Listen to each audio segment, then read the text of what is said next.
গণহত্যা অস্বীকার ও অনুতাপহীনতা, শেখ হাসিনার নজিরবিহীন ফ্যাসিবাদ।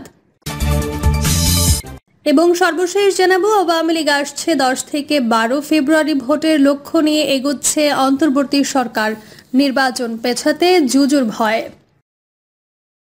এতক্ষণ শুনছিলেন সংবাদ শিরোনাম, এবার বিস্তারিত।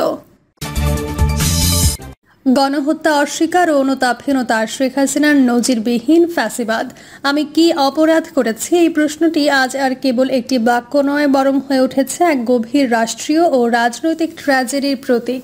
শেখ হাসিনার এই উক্তি, যার পেছনে লুকিয়ে রয়েছে সহস্র প্রাণের আর্তনাদ, যেন প্রমাণ করে দেয় ক্ষমতা যখন ফ্যাসিবাদের রূপ নেয়, তখন অনুতাপ নয়, আত্মপক্ষ সমর্থনই হয়ে ওঠে রাষ্ট্রীয় কৌশল।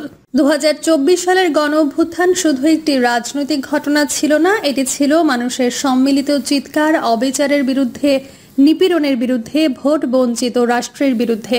জাতিসংঘের নিরপেক্ষ তদন্ত বলছে, সেই অভ্যুত্থানে কমপক্ষে 1400 জন মানুষ প্রাণ হারিয়েছেন, আহত হয়েছেন 20,000-এর বেশি।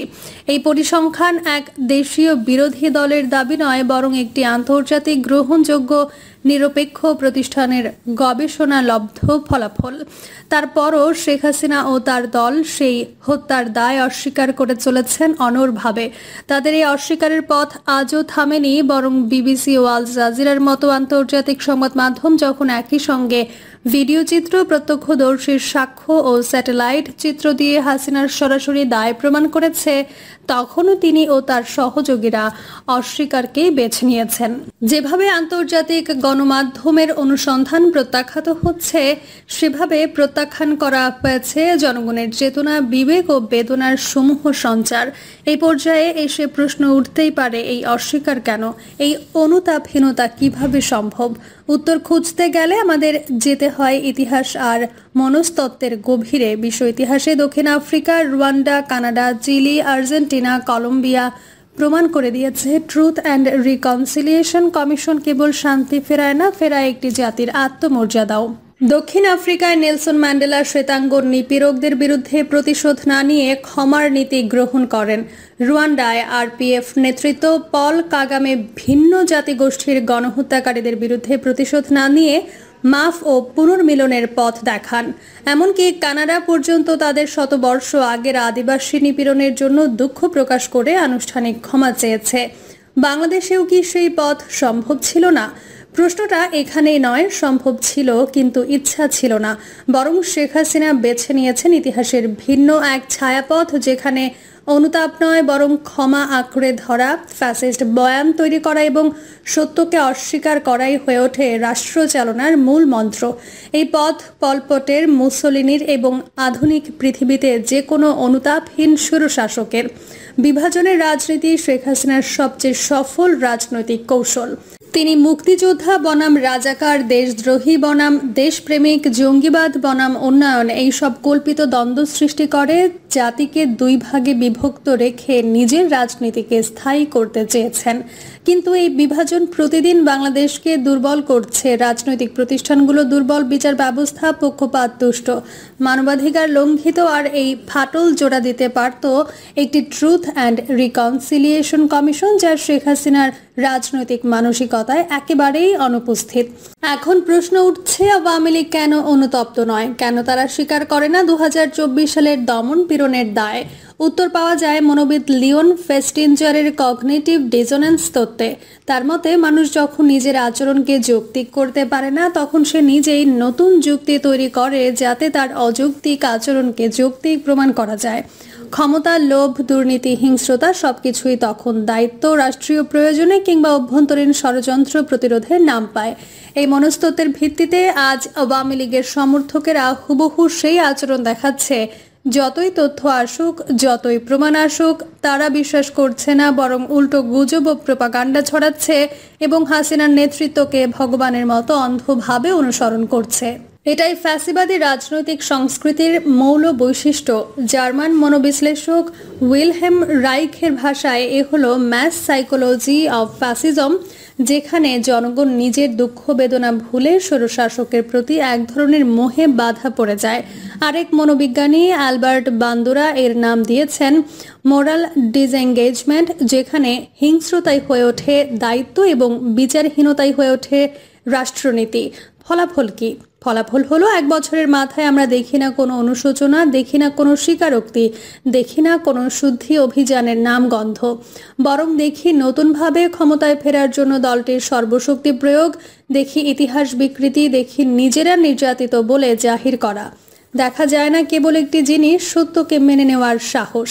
এমন নয় যে আওয়ামী লীগ সবসময় হিংস্র দল ছিল, এটি এক সময়ের মহান সংগঠন, মুক্তিযুদ্ধের নেতৃত্ব দানকারী রাজনৈতিক দল, দেশের বড় ও পুরনো দল। তাই এই দলের ইতিহাস বিকৃত হওয়া মানে বাংলাদেশের ইতিহাস বিকৃত হওয়া। কিন্তু যখন একটি দল অনুতাপ নয় বরং অহংকারকে বেছে নেয়, তখন সেই দল নিজের অস্তিত্বই বিলীন করে ফেলে, যেমনটি করেছিলেন মুসলিম লীগ। শেষ কথা হলো, সত্যকে অস্বীকার করে, অনুতাপ না করে, ইতিহাসের সঙ্গে পাঞ্জা লড়ে কোনো রাজনৈতিক দল বা নেতার শেষ রক্ষা হয়নি। শেখ হাসিনা ও তার দলের সামনে এখনো সময় আছে ট্রুথ অ্যান্ড রিকনসিলিয়েশনের পথ ধরার, না হলে ইতিহাস তাদের ক্ষমা করবে না। মানুষ ভুলে যেতে চায়, মাফ করে দিতে চায়, কিন্তু তার আগে জানতে চায় প্রতিশ্রুতি কি, অনুশোচনা কতটা গভীর, আমি কি অপরাধ করেছি। এই প্রশ্নটা যদি সত্যিই হাসিনার হয়, তবে তার উচিত প্রশ্নের উত্তর খোঁজা নয়, বরং তার দায় স্বীকার করে উত্তর হওয়া। আওয়ামী লীগ আসছে 10 থেকে 12 ফেব্রুয়ারি ভোটের লক্ষ্য নিয়ে এগুচ্ছে অন্তর্বর্তী সরকার। নির্বাচন পেছাতে জুজুর ভয়। দেশের 12 কোটি ভোটার ত্রয়োদশ জাতীয় সংসদ নির্বাচনে ভোট দেওয়ার জন্য মুখিয়ে রয়েছে। প্রধান উপদেষ্টা ডক্টর মোহাম্মদ ইউনূস রমজানের আগে নির্বাচনের ব্যাপারে দৃঢ় প্রতিজ্ঞ। জানা গেছে, আগামী বছরের 10 থেকে 12 ফেব্রুয়ারি ত্রয়োদশ জাতীয় সংসদ নির্বাচনের ভোট করার লক্ষ্য নিয়ে এগোচ্ছে অন্তর্বর্তীকালীন সরকার। নানা মহলে আলোচনা। আগামী 5 আগস্ট নির্বাচন নিয়ে রোডম্যাপ তুলে ধরবেন প্রধান উপদেষ্টা প্রফেসর ডক্টর মোহাম্মদ ইউনূস। প্রধান নির্বাচন কমিশনার বলেছেন, ইসি প্রস্তুত, নির্দেশনা পেলেই নির্বাচনের আয়োজন করা হবে। অন্তর্বর্তী সরকার নির্বাচন আয়োজনের প্রস্তুতি নিতে শুরু করেছে। নির্বাচন কমিশন যেমন আগামী বছরের ফেব্রুয়ারির দ্বিতীয় সপ্তাহে ভোটের টার্গেট করে প্রস্তুতি নিচ্ছে, তেমনি ভোট গ্রহণ নির্বিঘ্ন করতে নিরাপত্তা নিশ্চিতের লক্ষ্যে নির্বাচন সংশ্লিষ্ট সংস্থাগুলোর মধ্যে সমন্বয়কের কাজ করছে। নির্বাচনের দায়িত্ব পালনে সেনাবাহিনী, পুলিশ এবং সিভিল প্রশাসনের মধ্যে সমন্বয় করা হচ্ছে। আগামী সেপ্টেম্বর থেকে 1.5 লাখ পুলিশ সদস্যকে দেয়া হবে নির্বাচন বিষয়ক বিশেষ প্রশিক্ষণ। দেশের রাজনৈতিক অঙ্গনে যখন নির্বাচনী হাওয়া বইছে, তখন সুকৌশলে নির্বাচন ঠেকিয়ে রাখতে নানামুখী ষড়যন্ত্র শুরু হয়েছে। একদিকে দেশের নির্বাচনের পরিবেশ নেই এমন দাবিকে যৌক্তিক করতে অস্থিরতা সৃষ্টির চেষ্টা চলছে, অন্যদিকে পতিত আওয়ামী লীগ ফিরে আসার প্রস্তুতি নিচ্ছে এবং 5 আগস্ট তারা মাঠে নামবে এমন প্রচারণা চালানো হচ্ছে। সোশ্যাল মিডিয়ায় ভাড়াটে ব্লগার, ইউটিউবার, কন্টেন্ট ক্রিয়েটরদের আওয়ামী লীগ প্রতিশোধ নিতে মাঠে নামবে। শেখ হাসিনা আসছেন এমন ভয়ভীতি দেখিয়ে প্রচারণার আগুনে ঘি ঢালছে। এমনকি কিছু ধর্মবিহীন বুদ্ধিজীবী এবং অন্তর্বর্তী সরকারের সুবিধাভোগী গণমাধ্যমে এসব প্রচারণা চালানো হচ্ছে। হঠাৎ করে তথাকথিত মৌলবাদ উত্থান শব্দের ব্যবহার এবং আওয়ামী লীগের দালাল বুদ্ধিজীবীদের ভারতকে খুশি করতে করা তথাকথিত মৌলবাদী পরিসংখ্যান সুকৌশলে প্রচার করা হচ্ছে। ইঙ্গো মার্কিন শক্তি মৌলবাদ, সন্ত্রাসবাদ, জঙ্গি ইত্যাদি শব্দ ব্যবহারে অভ্যস্ত। সোহরাওয়ার্দী উদ্যানে 2টি বৃহৎ সমাবেশের পর ভারত বাংলাদেশে মৌলবাদ উত্থান প্রচার করে এবং ব্র্যান্ডিং এর কৌশল নিয়েছে। কিন্তু সোমবার ঢাকায় নিযুক্ত যুক্তরাষ্ট্রের chargé d' affaires Tracey Ann Jacobson যমুনায় প্রধান উপদেষ্টার সঙ্গে সাক্ষাৎ করতে গেলে ডক্টর মোহাম্মদ ইউনূস স্পষ্ট ভাষায় বলেছেন, বাংলাদেশে সন্ত্রাসবাদের কোনো স্থান নেই। এখনো কোনো সন্ত্রাসী গোষ্ঠীকে কার্যক্রম চালাতে দেব না। সন্ত্রাসবাদের ব্যাপারে অন্তর্বর্তী সরকার জিরো টলারেন্স। সূত্রের দাবি, যারা পিআর পদ্ধতির নির্বাচনের দাবিতে মাঠ গরম করছে, বিশাল সমাবেশ করে বিশ্ববাসীকে ইসলামী শক্তির উত্থান দেখানোর অজুহাতে যাতে পশ্চিমা দেশ এবং ভারত বাংলাদেশে মৌলবাদী তকমা প্রচারের সুযোগ পায়, তারাই কার্যত ভোট দেওয়ার জন্য মুখিয়ে থাকা মানুষকে ভয় দেখানোর লক্ষ্যে আওয়ামী লীগের গুন্ডা বাহিনী নামে নামবে প্রচারণা চালাচ্ছেন। শুধু তাই না, অন্তর্বর্তী সরকারের ভেতরের কিছু ব্যক্তি যেমন ক্ষমতা দীর্ঘায়িত করতে নির্বাচন পেছানোর ফন্দি ফিকির করছেন, তেমনি উপদেষ্টা পরিষদের সদস্য এমন ব্যক্তিদের পরিবারের কর্তা বুদ্ধিজীবীও এই সরকারের নির্বাচন করার মুরদ নেই, নির্বাচন হতে পারে না, এমন অপপ্রচার চালাচ্ছেন।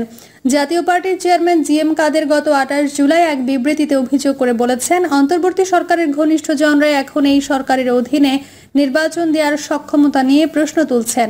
সরকারের ঘনিষ্ঠরাই বলছেন এই সরকারের মধ্যেই আরেকটা সরকার আছে।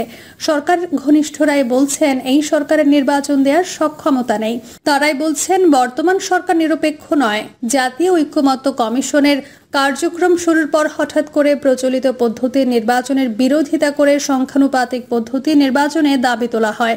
জামায়াত ইসলামী আন্দোলন বাংলাদেশ এবং জাতীয় নাগরিক পার্টি এই দাবিতে সোচ্চার হয়।